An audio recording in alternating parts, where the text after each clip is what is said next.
సర్వాధికారియు సర్వశక్తిమంతుడైన యేసుక్రీస్తు వారి యొక్క శ్రేష్టమైన నామములో మీ అందరికీ శుభాభి వందనాలు చెల్లించుకుంటూ ఉంటున్నాను. ఈ మంచి ఉదయకాల సమయంలో శుక్రవారపు దినమున ఈ విధంగా దేవుని సన్నిధానములో దేవుని సన్నిధికి వచ్చి దేవుణ్ణి స్తుతించి ఆరాధించి కొంత సమయం దేవునితో గడపడానికి దేవుడిచ్చిన కృపను బట్టి, కనికరాన్ని బట్టి, కార్యాల బట్టి ఆయనకే మనము మహిమ ఘనత ప్రభావాలు చెల్లించ బద్దులమై ఉన్నాం. ఆయన సన్నిధి కాంతి, ఆయన ప్రభావం, ఆయన ప్రకాశత, ఆయన ప్రసన్నత మానవ జీవితంలో చాలా గొప్పది అని మనము గ్రహించి ఆలోచించాలి. ఈ దినం దేవుని సన్నిధిలో ఉన్న మనం కొంత సమయం ప్రభు యొక్క వాక్యాన్ని మనము ధ్యానం చేసి మనము ముందుకు సాగుదాం.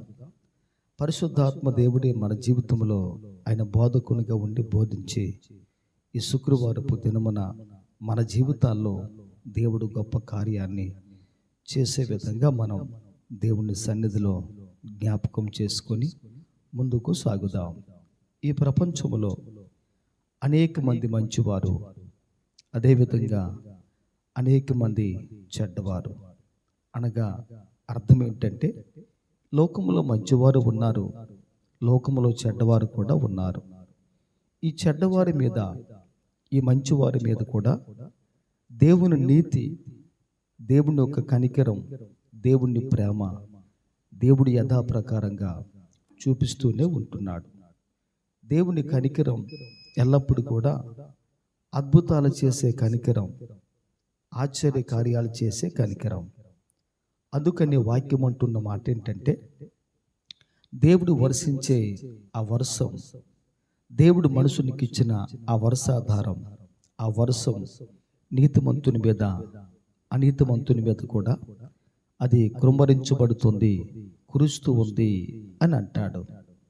అంత మాత్రమే కాదు, ఎండ, గాలి కూడా అది మనుషుని జీవితంలో ఏ తేడా లేకుండా ఆ వ్యక్తి మంచివాడు, ఈ వ్యక్తి చెడ్డవాడు, ఆ వ్యక్తి నీతిమంతుడు, ఈ వ్యక్తి అనీతిమంతుడు అని దేవుడు ఎప్పుడు చూడకుండా అందరినీ ప్రభు ఆయన ప్రేమిస్తూ నీతిమంతుల మీద, అనీతిమంతుల మీద దేవుని యొక్క వెలుగు, సూర్యుని వెలుగు, నీరు, అదేవిధంగా వర్షం, ఇవన్నీ కూడా కృమ్మరించబడే విధంగా దేవుడు చేస్తూ ఉంటున్నాడు. దేవుడు పక్షపాతి ఎప్పటికీ కానే కాడు. దేవుడు అందరినీ సమానంగా సార్వభౌమ అధికారంతో ప్రేమించే అంత మంచి దేవుడు అని ఈరోజు మనము గ్రహించి ఆలోచించాలి. ఈ లోకంలో ఎవరైనా చెడ్డవారు ఉంటే ఆ చెడ్డవాని కొరకు ఒక మంచివాడు మరణించాలి అని అంటే, ప్రాణం పెట్టాలి అని అంటే, త్యాగం చేయాలి అని అంటే ఏ వ్యక్తి కూడా ముందుకు రానే రాడు. ఏ వ్యక్తి కూడా ముందుకు వచ్చే సాహసాన్ని చేయనే చేయడు. నేనెందుకు ఆ చెడ్డ వ్యక్తి కొరకు ప్రాణం పెట్టాలి, నేనెందుకు ఆ చెడ్డ వ్యక్తి కొరకు త్యాగం చేయాలి అనే ఉద్దేశంతో, ఆలోచనతో ప్రతి మనుషుడు కూడా వెనుతిరిగి వెనుకకి వెళ్ళిపోతూ ఉంటారు. అయితే దేవుని కృప, కనికరం ఎంత గొప్పది అని మనం చూడగలిగితే, దేవుడు చాలా కనికరం కలిగిన వాడైనా అదే ఒక మంచివాని కొరకు సహాయం చేయాలంటే, సహకరించాలంటే, ఏదైనా ఇవ్వాలంటే, ఏదైనా పెట్టాలంటే, త్యాగం చేయాలంటే మంచివారి కొరకు అనేక మంది ముందుకు వస్తూ ఉంటారు. కానీ చెడ్డవారిని కొరకు ఎవరు కూడా రానే రారు. అది దేవుని యొక్క ఉద్దేశం, దేవుని ఆలోచన, దేవుని యొక్క స్వభావం మనుషుల పట్ల ఏ విధంగా ఉంది అని మనం చూడగలిగితే, దేవుని యొక్క సన్నిధిలో నిజంగా మనుషులు దేవుని కొరకు నమ్మకంగా, యథార్థవంతులుగా జీవించాలని దేవుడు ఎప్పుడు కూడా కోరుకుంటూ ఉంటున్నాడు. దేవుని పట్ల మనుషులకు మనుషుల పట్ల దేవునికి ఎప్పుడైతే ఆ ప్రగాఢమైన ప్రేమ, ఆ విశ్వాసం, ఆ నమ్మకము కలుగుతుందో అప్పుడు మాత్రమే మంచిగా మనుషులు మార్చబడి మంచిగా మానవత్వాన్ని కలిగి మంచిగా మహోన్నతుడైన మహనీయుని కొరకు జీవించడానికి దేవుడు సహాయం చేస్తాడు. అయితే ఈరోజు అందరి కొరకు ఒక వ్యక్తి ఆ సాహస కార్యం చేయడం, అందరి కొరకు ఒక వ్యక్తి మంచి కార్యం చేయటం మనం ఎప్పుడైనా చూసామా అని అంటే ఎవరు చూడలేదు. అవి కని విని ఎరుగని కార్యాలు. లోకములో అనేక మంది చెడ్డవారు ఉన్నారు. లోకములో ఉన్న అనేక మంది చెడ్డవారి కొరకు ఒక మంచివాడు, ఒక సౌమ్యుడు, ఒక చక్కని వ్యక్తి, ఒక నీతిమంతుడు ప్రాణం పెట్టాలి అని అంటే అది ప్రపంచంలో జరగని పని. అది ఎందుకంటే నేను అనేక మంది కొరకు ఎందుకు ప్రాణం పెట్టాలి, ఎందుకు మరణించాలి, ఎందుకు త్యాగం చేయాలి అనే ఉద్దేశంతో అనేక మంది ఆలోచన చేసి ఆ విధంగా ఉంటారు. కానీ ఎప్పుడు కూడా అంతమంది పాపుల కొరకు ఒక మంచి వ్యక్తి, ఒక పరిశుద్ధుడు ప్రాణాన్ని పెట్టడు. ఇది ఏంటి అని మనం చూడగలిగితే ఇది మానవ ధర్మం, ఇది మనుషుని ధర్మం, ఇది మనుషుని నీతి, ఇది మనుషుని యొక్క స్వార్థం అని మనము గ్రహించి ఆలోచించాలి. మనుషుడు మనిషిగా చూసినప్పుడు, మనుషుడు మనుషునిగా ఆలోచన చేసినప్పుడు, మనిషి కొరకు మనిషి ప్రాణం పెట్టాలంటే అది చాలా కష్టం, అది చాలా కష్టం. ఈ ప్రపంచపు చరిత్రలో ఎవరు కూడా ఆ విధంగా ప్రాణము పెట్టగలిగిన వ్యక్తులు ఎవరూ లేరు. ఇది మనుషుని నీతి, ఇది మనుషుని యొక్క ధర్మ విధి.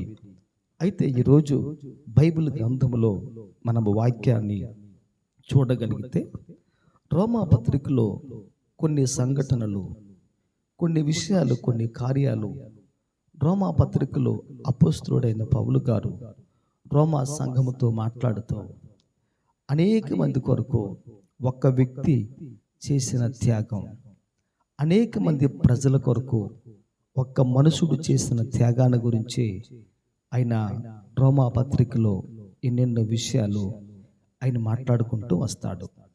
ఈరోజు ఒక వ్యక్తి దేవుని సన్నిధిలో ఆ విధంగా ఆయన కొరకు, ఆయనకు బద్ధుడై, ఆయనకు నమ్మకస్తుడై జీవితంలో జీవించినట్లయితే, దైనందిన జీవితంలో ఒక వ్యక్తి ఆ విధంగా బ్రతికినట్లయితే ఈ బ్రతుకే ఒక మనుషునికి భాగ్యంగా దేవుడు ఏంచి సహాయము ఆయన చేస్తాడు. అయితే మన వాక్యంలో చూడగలిగితే రోమా పత్రిక 3వ అధ్యాయం 23వ భాగం, ఈ రోమా 3:23లో మనము లేఖన భాగాన్ని చూడగలిగితే ఏ భేదమును లేదు, అందరూ పాపము చేసి దేవుడు అనుగ్రహించే మహిమను కోల్పోయారు అని వాక్యములో మనం చూస్తూ ఉంటున్నాం. అనగా అందరూ పాపము చేసి దేవుని మహిమను కోల్పోయారు అని చెప్పి భక్తుడు ఈ స్థలములో ఆ విధంగా ఆయన మాట్లాడుతూ ఉంటున్నాడు. ఈరోజు మనుషులమైన మనం ఒక విషయాన్ని జ్ఞాపకం చేసుకోవాలి. ఈ భూమి మీద ఉన్న ఎంతమంది ప్రజలు పరిశుద్ధుల, పాపుల అని మనం చూడగలిగితే ఒక పురుషునికి, ఒక స్త్రీకి, అనగా మానవునికి పుట్టిన ప్రతి మానవుడు కూడా జన్మ, కర్మ, పాపము కలిగిన వాడే. అందుకనే ఏ భేదము లేదు, అందరూ పాపము చేసి ప్రభు అనుగ్రహించి మహిమను పొందలేకపోతున్నారు అని దేవుని వాక్యం సెలవిస్తూ ఉంది.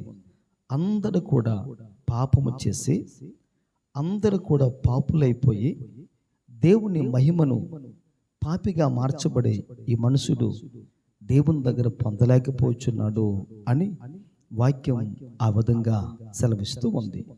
దైవ వాక్యం ఆ విధంగా మాట్లాడుతూ ఉంది. ఈరోజు మనం ఈ విషయాన్ని గ్రహించి ఆలోచించాలి. లోకంలో నేను కానీ, ఈ మాటలు వినుచున్న మీరు కానీ, మన సంఘ బిడ్డలు, సంఘంలో ఎవరైనా కానీ, మనందరం కూడా ఎవరిమి అని మనం చూడగలిగితే, మనందరం కూడా పాపులమే. పాపులమైన మన కొరకు ఒక త్యాగం కావాలి గనక, ఒక సమర్పణ కావాలి గనక, పాపులమైన మనకు ఒక విడుదల కావాలి గనక, ఆ విడుదల కర్తగా దేవుడు ఈ లోకానికి వచ్చాడు అనే విషయాన్ని మనం గ్రహించి ఆలోచించాలి. మరొక వాక్యం మనం చూడగలిగితే రోమాపత్రిక 3వ అధ్యాయము 9వ భాగం. రోమా 3:9లో మరొక వాక్యం మనం చూడగలిగితే, అందరూ పాపమునకు లోనయ్యున్నారు, అందరూ పాపమునకు లోనైన వారే అని సెలవిస్తూ ఉంటున్నాడు. పాపము చేయు ప్రతి వాడు కూడా, పాపము చేసే ప్రతి వ్యక్తి కూడా పాపమునకు దాసుడు అని ప్రభు చెప్పారు. పాపమునకు దాసుడు అని ప్రభు చెప్పారు. పాపము చేయు ప్రతి వాడు కూడా పాపమునకు దాసుడే గాని, పాపమునకు బానిసే గాని, పాపం ఆ మనుషుని మీద అది ప్రభుత్వం చేసి అది చలాయించే ఆ మనుషుని మీద అధికారిగా, పెత్తనంగా, పెత్తందారిగా పాపం ఆ విధంగా మనుషుని పరిపాలిస్తుంది అనే విషయాన్ని ఈరోజు మనము గ్రహించి ఆలోచించాలి. అందుకనే వాక్యం అంటున్న మాట ఏంటంటే, అందరూ కూడా పాపమునకు లోనైన వారే, పాపములో ఉన్నవారే. పాపము ఆ మనుషుని మీద అధికారిగా ఉండి, ఈ మనుషుడు పాపానికి దాసుడై జీవించుచున్నాడు అని ఈరోజు ఈ వాక్యములో మనం ఈ మాటను ఆ విధంగా చూడగలుగుతూ ఉంటున్నాం. అందరూ పాపులే, అందరూ పాపమునకు లోనైన వారే అని ఆ విషయాన్ని ఇక్కడ భక్తుడు మనకు వ్యక్తం చేస్తూ ఉంటున్నాడు. మరొక వాక్యం మనం చూడగలిగితే బైబిల్ గ్రంథంలో మరొక వాక్యం ఉంది. రోమాపత్రిక 8వ అధ్యాయము 32వ భాగం. రోమా 8:32లో మన వాక్యాన్ని చూడగలిగితే వాక్యం అంటున్న మాట ఏంటంటే, ఈ సర్వలోక మానవాళి కొరకు, అందరి కొరకు ఆయనను దేవుడు అప్పగించును అనే మాటను మనము చూస్తూ ఉంటున్నాం. ఈ మానవాళి అందరి కొరకు దేవుడు యేసుక్రీస్తును మన కొరకు అప్పగించును అని రోమా 8:32లో ఈ మాట మనం చూస్తూ ఉంటున్నాం.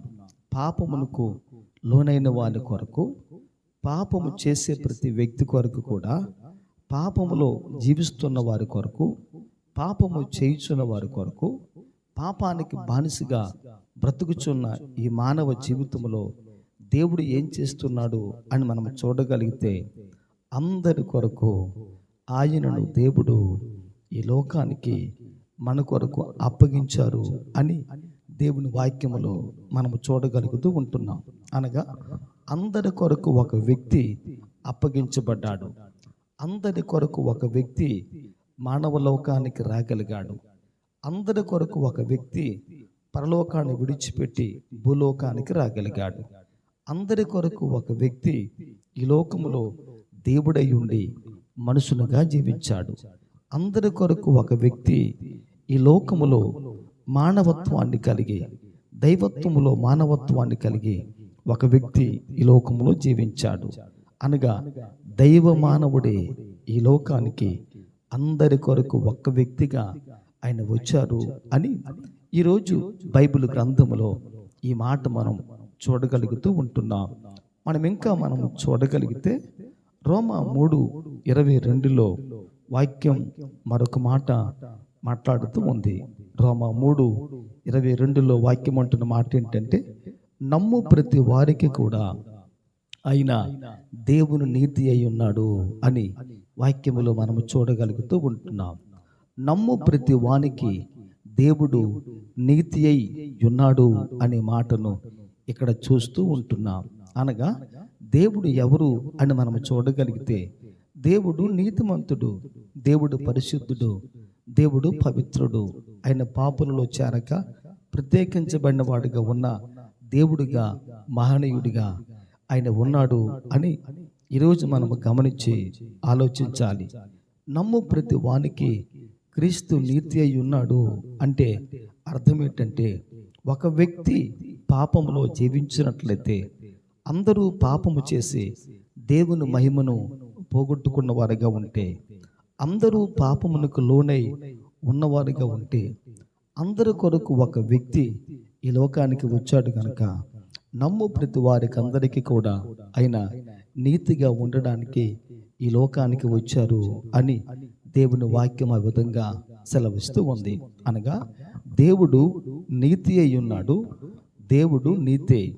నీతి అయిన ఈ దేవుణ్ణి మనుషుడు నమ్మాలి అని బైబిల్ గ్రంథం ఆ విధంగా సెలవిస్తూ ఉంది.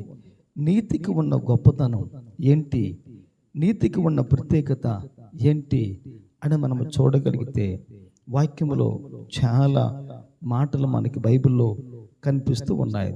నీతి ఒక వ్యక్తిని మరణము నుండి రక్షిస్తుంది అని వాక్యములో మనం చూడగలుగుతూ ఉంటున్నాం. నీతి ఒక మనుషుని మరణము నుండి రక్షించి మరణపు బారిన పడకుండా నీతి మరణాన్ని తప్పిస్తుంది అని ఈరోజు మనం గమనించి ఆలోచించాలి. ప్రతి మనుషుడు కూడా, అందరూ కూడా పాపమునకు లోనైన వారు, పాపము చేయుచున్నవారు, పాపములో జీవిస్తున్నవారు, పాపము కలిగిన వారు. అందరి కొరకు ఒక్క దేవుడు, ఒక ఆయన నీతిమంతునిగా ఈ లోకానికి వచ్చాడు. ఆయన నీతిగా ఉన్నాడు. ఆ నీతి కలిగిన ఆయనను అందరూ కూడా కలిగి జీవించినట్లయితే, అందరి కొరకు వచ్చిన ఆ నీతిమంతుని ఒక వ్యక్తి కలిగి జీవించినట్లయితే, ఆ ఒక వ్యక్తిని కలిగిన ఈ మనుషులు అందరూ కూడా నీతి అనబడే ఆయనను కలిగి ఉన్నందువల్ల ఆ నీతి మరణము నుండి మనుషుని రక్షించి, తప్పించి, విమోచించి, విడుదల కలిగించి పరలోకానికి చేర్చే విధంగా ఈ నీతి మనుషుని జీవితంలో అంతటి సాహసాన్ని అది చేస్తూ ఉంది అని ఈరోజు మనము గమనించి ఆలోచించాలి. అందుకే మరొక వాక్యం మనము చూడగలిగితే అపోస్తలుల కార్యములు 10వ అధ్యాయము 36వ వచన భాగం. అపోస్తలుల కార్యముల గ్రంథము 10వ అధ్యాయం 36వ వచన భాగాన్ని మనం ఒక్కసారి వాక్యములో చూడగలిగితే, దేవుని వాక్యములో ఉన్న మాట ఏంటి అని మనము చూడగలిగితే, యేసు క్రీస్తు అందరికీ ప్రభువై ఉన్నాడు. యేసు క్రీస్తు అందరికీ ప్రభువై ఉన్నాడు అని ఆ విషయాన్ని ఇక్కడ మన వాక్యములో చూడగలుగుతూ ఉంటున్నాం. యేసు క్రీస్తు అందరికీ ప్రభువై ఉన్నాడు అని అంటే అర్థం ఏంటంటే, ప్రభువు అనగా పరిపాలకుడు, పరిపాలించేవాడు అని ఆ మాటకు అర్థం. ఈ రోజున యేసుక్రీస్తు ఎవరు అని మనం చూడగలిగితే, ఆయన తన నీతి ద్వారా తన దగ్గరికి వచ్చిన ఆ ప్రజలను, నీతిని నమ్మి, నీతిని విశ్వాసం ఉంచి, నీతి కొరకు తన దగ్గరికి వచ్చిన ఆ ప్రజలకు దేవుడు ఎవరు అని మనం చూడగలిగితే, ఆయన వారి జీవితంలో ప్రభువై ఉన్నాడు. పరిపాలించువాడుగా, నాయకునిగా, అధికారిగా, పెద్దగా, ప్రధానిగా ఆయన ఉన్నాడు అని ఈరోజు మనము గ్రహించి ఆలోచించాలి. ఒక్క మాట చెప్పాలంటే, పాపము చేసే ప్రతివాడు కూడా పాపమునకు దాసుడు గనుక, ఆ పాపము చేసే వ్యక్తి పాపాన్ని విడిచిపెట్టి ఒక వ్యక్తి నీతిని కలిగి ఉన్నట్లయితే, అందరి కొరకు నమ్ము ప్రతి వానికి కూడా యేసుక్రీస్తు నీతి అయి ఉన్నాడు గనుక, నీతి ఒక మనుషుని మరణపు బారిన పడకుండా తప్పిస్తుంది కనుక, మరణపు బారిన మనుషుడు పడకుండా నీతిని కలిగి ఉన్నట్లయితే, నీతిని కలిగి ఉన్న ప్రతి వ్యక్తికి కూడా దేవుడు ఎవరు అని మనం చూడగలిగితే, ఆయన ప్రభువు, ఆయన పరిపాలించేవాడు, ఆయన అధికారిగా, నాయకునిగా ప్రతి మనుషుని జీవితంలో ఆయన ఉన్నవాడు అని ఈరోజు మనము గ్రహించి మనం ఈ దినం ఆలోచన చేయగలగాలి. ఈ రోజున మనుషుని జీవితంలో ఈ మనుషుడు దేనికో బానిసగా జీవిస్తూ ఉంటున్నాడు. ఒక వ్యక్తి మత్తు పదార్థాలకు, ఒక వ్యక్తి అనేకమైన దురాల మాటలకు, చెడుల మాటలకు, మద్యపానానికి, ఈ విధంగా ఆ విధంగా, ఈ కార్యాలు ఆ కార్యాలు, లోకములో జరిగే ప్రతి ఒక్క చెడ్డ కార్యాలకు ఈ రోజున మనుషుడు దాసోహమైపోయి బానిసగా బ్రతుకుతున్న బ్రతుకు ఈరోజు ఈ మనుషుని జీవితంలో ఉంది. అనగా ఈరోజు మనుషుడు లోకానికి, పాపానికి, లోకములో ఉన్న చెడు కార్యక్రమాలకు ఈ రోజున మనుషుడు బానిసగా ఉంటున్నాడు, బానిస అయిపోతున్నాడు. చిన్న అలవాటు కూడా, పెద్ద అలవాట్లు కూడా జీవితంలో మారాలి, మార్పు చెందాలి. నా జీవితంలో చెడు, నా జీవితంలో పాపం, నా జీవితంలో అవిధేయత, నా జీవితంలో అక్రమం ఉండకూడదు అని చెప్పి మనుషుడు ఎప్పుడు కూడా తన జీవితాన్ని గురించి ఆలోచన చెయ్యలేదు.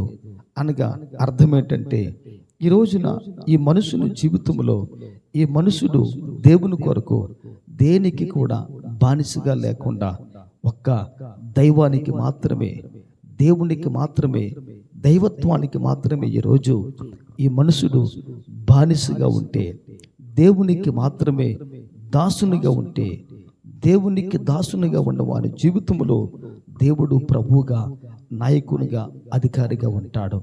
లేక ఈ వ్యక్తి పాపము కలిగి ఇంకా నీతిని అంగీకరించకపోతే, ఇంకా క్రీస్తును ఒక వ్యక్తి అంగీకరించకపోతే, అందరి కొరకు పంపబడిన ఆయనను ఒక వ్యక్తి అంగీకరించకపోతే, ఆయనను ఒక వ్యక్తి ఆస్వాదించకపోతే, ఆయనను ఒక వ్యక్తి చేర్చుకొనకపోతే, కలుసుకోకపోతే, మన జీవితంలో దైవం ఉండకపోతే ఈరోజు మన జీవితాలు లోకంలో ఏ విధంగా ఉంటాయి అని మనం వాక్యంలో చూడగలిగితే, ఈరోజు మన జీవితాలు దైవత్వం లేకుండా పాపము చేసే ప్రతి వాడు కూడా పాపానికి దాసుడు గనుక పాపం ప్రతి మనుషుని కూడా దాసునిగా చేసుకొని పరిపాలన చేస్తూ ఉంటుంది.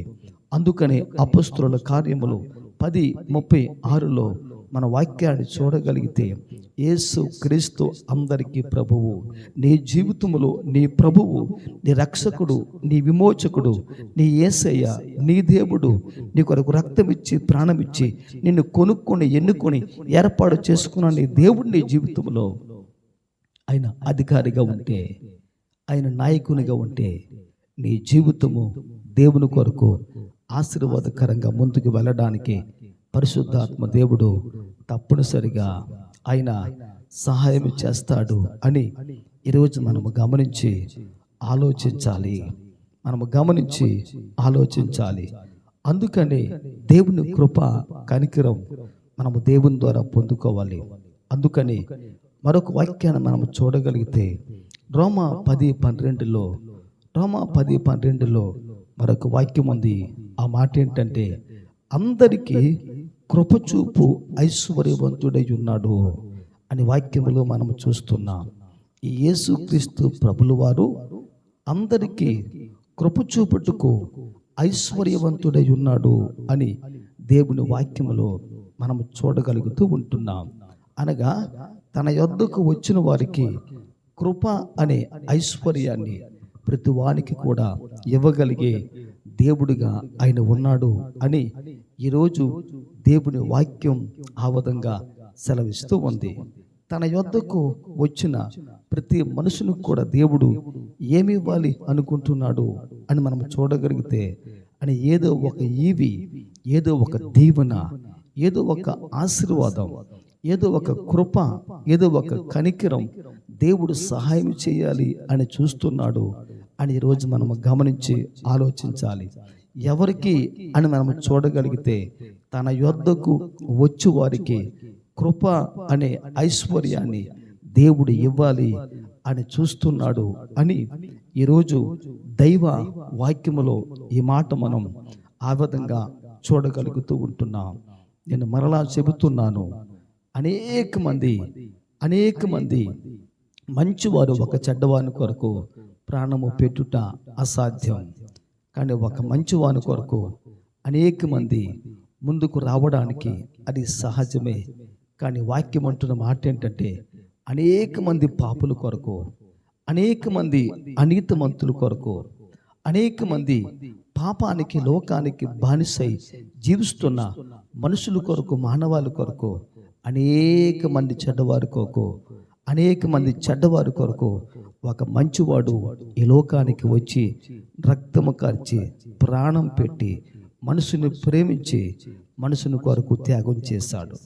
అందుకనే వాక్యం అంటున్న మాట ఏంటంటే రోమా 8:32 వాక్యం అంటుంది, అందరి కొరకు ఆయనను ఏమని తండ్రి మన కొరకు అప్పగించెను అని వాక్యం చూస్తూ ఉంటున్నాం. రోమా 8:32 అందరి కొరకు, అందరి కొరకు, అందరి కొరకు, ఈ ప్రపంచమందంతట ఉన్న మానవాళి అందరి కొరకు కూడా ఆయనను తండ్రి ఈ లోకానికి పంపించారు అని వాక్యం సెలవిస్తూ ఉంది. ఈ లోకములో ఉన్న మనుషులమైన మనం మన కొరకు పంపబడిన ఆ యేసుక్రీస్తు ప్రభుల వారిని ఈరోజు ఒక వ్యక్తి అంగీకరించినట్లయితే, ఆస్వాదించినట్లయితే ఆ మనుషుని జీవితం దేవుని కొరకు ఆశీర్వాదకరంగా మార్చబడుతుంది, దేవునికరంగా మార్చబడుతుంది. మన దశ, మన దిశ, మన పరిస్థితులు, మన స్థితిగతులు, మన విధి విధానాలు ఏమైనప్పటికీ కూడా అవన్నీ దేవుడు మన జీవితంలో మార్పు చెందించి మార్పు కలిగిస్తాడు.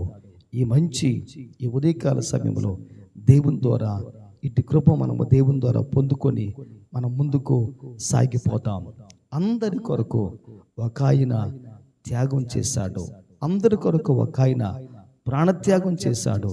ఆ త్యాగం నీ కొరకు, నా కొరకు, మన కొరకే. మనము ప్రార్థన చేసుకొని సిద్ధపడి ముందుకు దేవుల్లో సాగిపోతాం. ప్రైజ్